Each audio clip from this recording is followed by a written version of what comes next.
नमस्ते सदावत्सले मातृभूमि। हम लोग बात करने जा रहे हैं आज एक बार फिर से पश्चिम बंगाल में चुनाव के दौरान और में सुप्रीम कोर्ट में ममता बनर्जी का एक केस फंसा। उस केस में सुप्रीम कोर्ट को स्वयं भी टिप्पणी करनी पड़ी। जिस समय आर्गुमेंट चल रहा था उस समय सुप्रीम कोर्ट में टिप्पणी हुई और टिप्पणी में सुप्रीम कोर्ट ने कहा कि भाई राज्य की लॉ एंड ऑर्डर की सिचुएशन पूरी खत्म हो चुकी है, वहाँ law and order as per constitutional machinery नहीं चल रहा है, ऐसा ईडी अपने प्लेंट में कहती है। और ये सिचुएशन तो आर्टिकल 356 की बनती है। आर्टिकल 356 की सिचुएशन का मतलब है जब गवर्नर ये रिकमेंड करता है कि राज्य में कॉन्स्टिट्यूशनल मशीनरी पूर्ण रूप से लॉ एंड ऑर्डर और बाकी की चीज़ें मेंटेन नहीं कर पा रही है, यानी कि कॉन्स्टिट्यूशन के मैंडेट को फॉलो नहीं कर रही है, तो ऐसी परिस्थिति में गवर्नर रिकमेंड करता है और आर्टिकल 356 इम्पोज किया जाता है। ईडी की जो आर्गुमेंट है, ईडी का जो कहना है, उसके अनुसार तो मुझे ये लगता है कि आर्टिकल 356 का बनता है।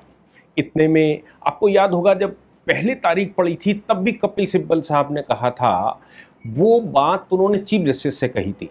चीफ जस्टिस ने जब कमेंट किया था कि लॉ एंड ऑर्डर में कंप्लीटली डिस्टॉर्ट हो चुकी है मशीनरी, ऐसी परिस्थिति में वहाँ पूर्ण रूप से पूरे स्टेट में ये समस्या है। तब कपिल सिब्बल साहब ने कहा था कि साहब ये ऑर्डर में मत लिख दीजिएगा, इसको ऑर्डर में मत लिखिएगा। अब उस समय कपिल सिब्बल ने ये कहते हुए कहा था, मतलब अब देखो उस सिचुएशन में और इस सिचुएशन में क्या फर्क है। उस समय कपिल सिब्बल राज्य को रिप्रेजेंट कर रहे थे और वो कह रहे थे कि इसको लिखिए मत कि राज्य में लॉ एंड ऑर्डर खराब हो चुका है, इसको लिखिए मत कि राज्य में कॉन्स्टिट्यूशनल मशीनरी भंग हो चुकी है। और आज जब दूसरी बेंच ये कह रही थी कि चीफ जस्टिस खुद बता चुके हैं और उन्होंने स्यू मोटो का संज्ञान लिया था इस मामले का कि जुडिशियल अफसर्स को वहाँ कॉन्फिस्केट कर लिया गया था, ऐसी परिस्थिति में आर्टिकल 356 का ग्राउंड बनता है। तब सॉलिसिटर जनरल ने ये कहा, नहीं, we are not here to argue the law and order situation of the state. हम यहाँ राज्य की लॉ एंड ऑर्डर सिचुएशन को आर्ग्यू करने नहीं आए हैं। मतलब उस दिन कपिल सिब्बल ऐसा कह रहे थे और आज सॉलिसिटर जनरल ये कह रहे हैं कि नहीं, ये नहीं लानी है। आखिर दोनों पार्टी एक ही बात अलग अलग समय पर कैसे कह रही, इसका कारण मैं बताता हूं। और पूरी आज के जो आईपैक का मामला है और सुप्रीम कोर्ट ने क्या टिप्पणी की और उधर से क्या क्या आर्गुमेंट आए और क्या क्या चला, इस पर हम चर्चा करेंगे। पूर्ण रूप से कानूनी मामला जो सुप्रीम कोर्ट में चला उसका डिस्कशन करेंगे। देखिए, वो आज से 15 दिन 20 दिन पहले की बात है और 20-25 दिन पहले की बात का मतलब था कि अगर उस समय सुप्रीम कोर्ट ये कहता कि राज्य में लॉ एंड ऑर्डर की सिचुएशन कंप्लीटली डिस्टॉर्ट हो चुकी है और अगर वो ऑर्डर में लिखता तो केंद्र सरकार को या गवर्नर को वहाँ से रिकमेंड करने का अवसर मिलता कि वो ये कह दे कि राज्य में कॉन्स्टिट्यूशनल मशीनरी भंग हो चुकी है। ऐसी सिचुएशन में राज्य के अंदर प्रेसिडेंट रूल लग जाता और चुनाव प्रेसिडेंट रूल में होता। प्रेसिडेंट रूल में चुनाव होता तो परिस्थितियां बदल जाती। लेकिन उस समय कपिल सिब्बल साहब ने कहा था, नहीं, इसको लिख मत दीजिए माय लॉर्ड, ये ऐसे रहने दीजिए, वो सब देख लेंगे। आज सॉलिसिटर जनरल, जबकि सॉलिसिटर जनरल तो प्रेसिडेंट रूल लगवा सकते थे जब दूसरी बेंच कह रही है और वो लिख सकते थे, लेकिन सॉलिसिटर जनरल ने शायद इसलिए नहीं कहा कि अब अगर ये बात कही जाती है तो चुनाव तो चल ही रहा है, सरकार रहेगी या बचेगी ये तो 15-20 दिन में तय हो जाएगा। अब चूंकि सरकार रहेगी या बचेगी ये 10-15 दिन में ही तय होने वाला है आगे, क्योंकि आज चुनाव है, एक हफ्ते बाद फिर है और फिर थोड़े समय बाद वोट खुलेंगे। तो फिर प्रेसिडेंट रूल की सिचुएशन बने क्यों? और प्रेसिडेंट रूल के चक्कर में ऐसा ना हो कि ये मामला कॉन्स्टिट्यूशनल बेंच भेज दिया जाए। इसलिए ईडी के राइट, यानी कि सेंट्रल एजेंसियां राज्य में कैसे घुसेंगी और ऐसा ना हो कि जो ममता बनर्जी ने किया वो बाकी राज्य भी उसको अपना प्रेसिडेंट मान ले। तो फिर ये जरूरी है कि ममता बनर्जी के रहते हुए, मतलब आज की सिचुएशन में किसी भी राज्य के लिए एक प्रेसिडेंट तय हो कि केंद्र की एजेंसियों के ऊपर न तो एफआईआर दर्ज हो सकती है और ना ही उनको रोका जा सकता है। मामला तो आईपैक वाला ही है। आईपैक के मामले में जब ईडी यहां से गई थी तो ममता बनर्जी वहां पहुंच गई थी, उनका लैपटॉप और बाकी सब चीजें जो सीज कर रही थी ईडी वो छीन लाई थी। इसके अलावा दस्तावेज छीन कर लाई थी। हालांकि सॉलिसिटर जनरल ने आज कहा, उन्होंने कहा साहब ये पहली बार नहीं है। सीबीआई शारदा मामले में जब सीबीआई वहां पर गई थी तो सीबीआई कोर्ट में भी इन्होंने चारों ओर से ऐसे ही कर लिया था और पूरी सीबीआई कोर्ट में 5,000 से 7,000 लोगों को ने चारों ओर से घेर लिया था। उस समय भी सीबीआई कोर्ट पर दबाव बनाने की बात थी, तब हाईकोर्ट ने संज्ञान लिया था। और उससे पहले डीजीपी के मामले में भी ऐसा ही हुआ था, सीएस के मामले में भी ऐसा ही हुआ था, और यहाँ तक कि जब प्रेसिडेंट वहाँ विजिट करते हैं तो भी इनका रुख ऐसा ही है। ये साहब इन चीफ मिनिस्टर का स्वभाव ऐसा है। अब चीफ मिनिस्टर का स्वभाव ऐसा है और ये जानबूझकर ये करती हैं, कोई एक ओकेशन नहीं है, वो तो हर बात में करती हैं। तो ये तो इस बात को इंगित करता है, क्या ये महिला चीफ मिनिस्टर होने लायक है? ये महिला चुनाव लड़ने लायक है?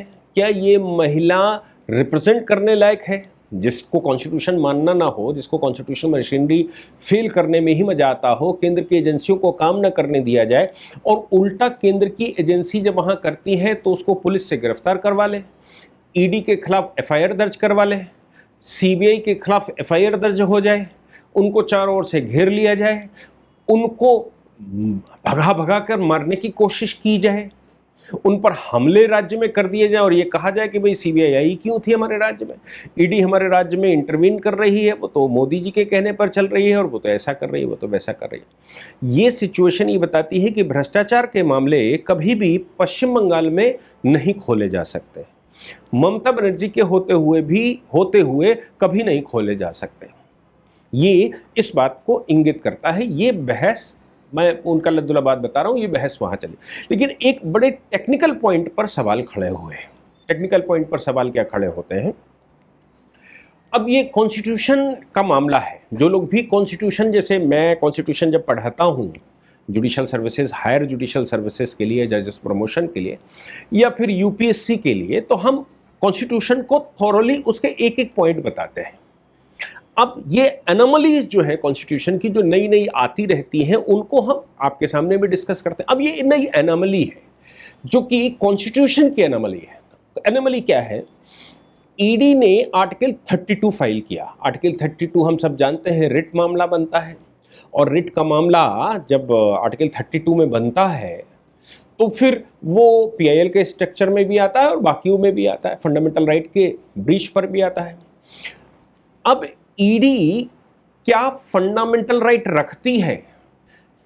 फंडामेंटल राइट इंसान को है या एजेंसी को है? अब अगर एजेंसी के अलावा इंसान की बात की जाए तो ईडी में काम करने वाले लोग इंसान ही हैं, वो डिफरेंट डिपार्टमेंटों से आए होंगे। उन लोगों, जो लोग वहां पर आए हैं, उन लोगों को क्या वहां घेर कर मारा जा सकता है? और अगर उनके खिलाफ कुछ होता है तो क्या उनको व्यक्तिगत रूप से फंडामेंटल राइट नहीं है? यह आर्गुमेंट का पॉइंट था आज।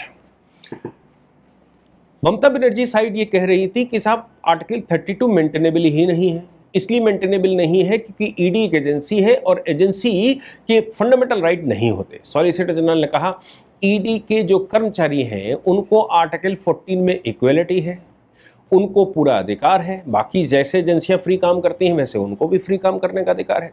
तो आर्टिकल 14 का आपने उल्लंघन किया है, इसलिए वो लोग यहां आर्टिकल 32 में आए हैं। तो कैसे चलेगा? अब इस बात को जब कहा गया तो एक और आर्गुमेंट आया।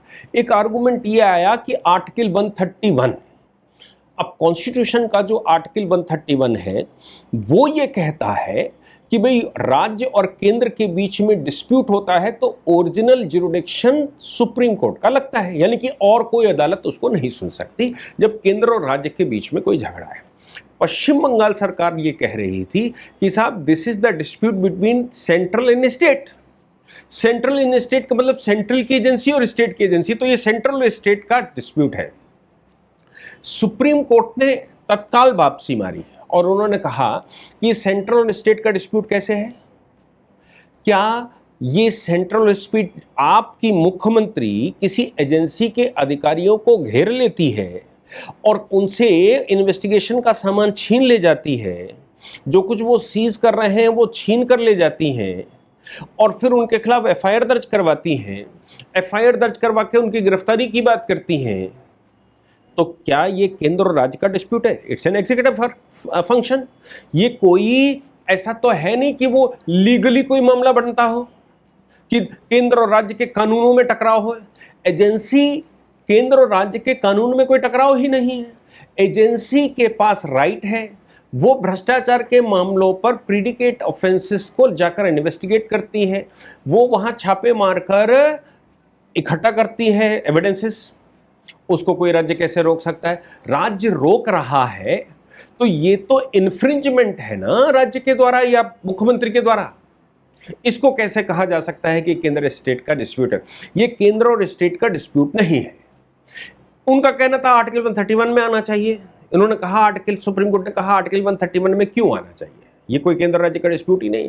ये तो केंद्र की एजेंसी को काम ना करने या उसके सरकारी काम में बाधा पहुंचाने के लिए मुख्यमंत्री दोषी है कि नहीं है, ये इस बात का सवाल है। या वो कर सकती है या नहीं कर सकती, इस बात का सवाल है। बात आगे बढ़ी तो पश्चिम बंगाल सरकार कह रही है, मतलब उनका रिप्रेजेंटेशन कह रहा है कि अगर ऐसा कुछ था तो आपको एफआईआर दर्ज करवानी चाहिए था मुख्यमंत्री के खिलाफ। एफआईआर दर्ज न हो पाती तो आपको मैजिस्ट्रेट की अदालत में जाना चाहिए था, मैजिस्ट्रेट से आप ऑर्डर करवा देते। सॉलिसिटर जनरल ने कहा कि जिस राज्य की पुलिस ने, जिस डीजीपी ने कि पुलिस ने ये मुकदमा लिखा हो ईडी के खिलाफ, वो ममता बनर्जी की उपस्थिति में उनकी उपस्थिति में ममता बनर्जी ये सब छीना झपटी कर रही हैं, ये उनको बाधा पहुंचा रही हैं। क्या उम्मीद की जा सकती है कि वहां न्याय हो सकता है और एफआईआर दर्ज हो जाएगी? वो कहते हैं कि आप मैजिस्ट्रेट के पास चले जाते हैं। अरे भाई, सवाल ये पैदा होता, तब सुप्रीम कोर्ट ने भी कहा कि सवाल ये नहीं है, सवाल ये है क्या राज्य सरकार के मुख्यमंत्री को इतनी पावर है कि वो हर मामले में केंद्रीय एजेंसी जो इन्वेस्टिगेशन कर रही हो उस एजेंसी के कागजात छीन ले और उनको साइड दिखा दे या उनके साथ विवाद पैदा कर दे? ये सवाल है, क्या राज्य को इतनी पावर है? सुप्रीम कोर्ट के जब सुनवाई कर रहा था उन्होंने कहा भाई देखो, ये आप मुझे मत बताइए कि फंडामेंटल राइट है कि नहीं है, हम आपके ये प्रोसीजरल मैकेनिज्म के आधार पर गलत को छोड़ नहीं देंगे। चीफ जस्टिस ने सुमोटो संज्ञान लिया था, आप कह रहे हो चलो 131 में आना चाहिए, इसमें आना चाहिए, उसमें आना चाहिए, ऐसा करना चाहिए, वो रास्ता ये रास्ता, प्रोसीजर बता रहे हो कि गलत हो गया। चीफ जस्टिस ने स्वतः संज्ञान लिया था जब जुडिशियल ऑफिसर्स को वहां घेराव कर लिया गया था, उनको बंधक बना लिया गया था, उनको छुड़ाने के बाद भी चीफ जस्टिस ने दूसरे दिन ही सुमोटो संज्ञान लिया। मैं कहता हूं कि वैसा ही कुछ, मतलब सुप्रीम कोर्ट का इनडायरेक्टली कहना यह था कि मैं सुमोटो संज्ञान लेता हूं, इसका कह नहीं रहे, लेकिन मैं सुमोटो संज्ञान जैसे चीफ जस्टिस ने लिया वैसे सुमोटो संज्ञान क्यों न ले लूं अगर मुझे पता लगता है कि भाई केंद्र की एजेंसी को राज्य सरकार रोक रही है। ये बहुत सारे चीजें हैं। तो मैं समझता हूं कि ऑनरेबल सुप्रीम कोर्ट ने आज वेस्ट बंगाल में चुनाव के बावजूद खूब सारा हड़कंप मचाया और इनडायरेक्टली उन्होंने सीधी सीधी बात ये कहने की कोशिश की कि देख लीजिए, मुख्यमंत्री को ऐसा नहीं होना चाहिए, राज्य सरकार के पास इतनी पावर नहीं है।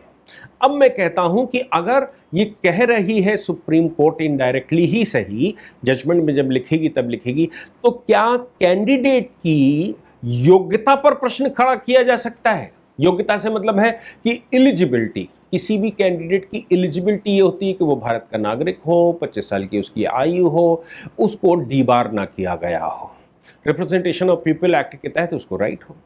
तो यहां ये सवाल पैदा हो रहा है कि अगर कोई कॉन्स्टिट्यूशनल मशीनरी को मानने को तैयार ना हो या कॉन्स्टिट्यूशनल मशीनरी के जो प्रावधान हैं उनको बार बार इन्फ्रिंज करता हो, तो क्या उसको डीबार नहीं किया जाना चाहिए चुनाव लड़ने से?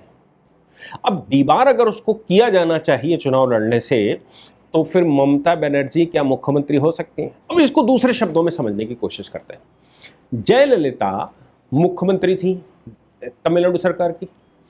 जयललिता के खिलाफ केस हो गया कर्नाटक में, उनको 2 साल से ऊपर की सजा हो गई। जब जयललिता को सजा बोल दी गई तो वो अपील में चली गई।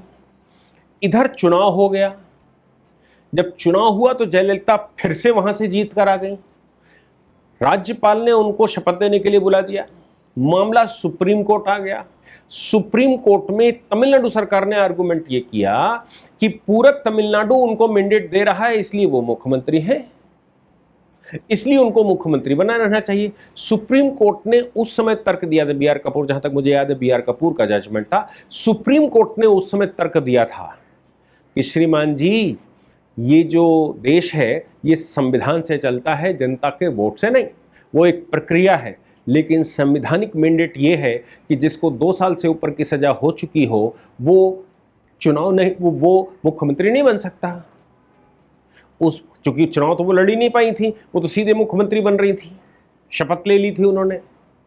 तब आपको याद होगा कि पलानीस्वामी जो आज तमिलनाडु से AIADMK को देख रहे हैं, उनको मुख्यमंत्री बनाया था जयललिता ने। यानी कि सुप्रीम कोर्ट भी ये कह रहा है कि व्यक्ति डी-बार है, व्यक्ति चुनाव ही नहीं लड़ सकता, व्यक्ति मंत्री मुख्यमंत्री कुछ नहीं हो सकता अगर वो संवैधानिक प्रक्रिया को नहीं मानता। अब सवाल ये पैदा हो रहा है कि ममता बनर्जी के मामले में सुप्रीम कोर्ट की 2 बेंचें कह रही हैं कि राज्य के अंदर लॉ एंड ऑर्डर पूर्ण रूप से खत्म हो चुका है, और आज वाली बेंच तो यहां तक कह रही है कि ममता बनर्जी क्या या मुख्यमंत्री क्या खुद ऐसा कर सकता है कि केंद्रीय एजेंसियों के डॉक्यूमेंट छीन ले और उनको गिरफ्तार करवाए और उनके खिलाफ मुकदमा करवाए? कि ये कॉन्स्टिट्यूशन का उल्लंघन नहीं है?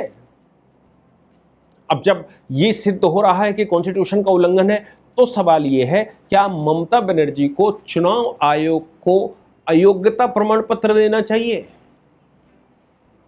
या फिर गवर्नर को रिकमेंड कर देना चाहिए कि ममता बनर्जी चुनाव नहीं लड़ सकती हैं? क्यों नहीं लड़ सकती हैं? क्योंकि वो कॉन्स्टिट्यूशनल मशीनरी को भंग कर चुकी हैं, वो कॉन्स्टिट्यूशन के मैंडेट को मानने वाली नहीं है। केजरीवाल करते रहे, जनता ने हराया हटाया तभी हट पाए, और केजरीवाल लगातार सब कुछ करते रहे, ममता बनर्जी सब कुछ कर रही है, उधर तमिलनाडु कुछ कर रहा है।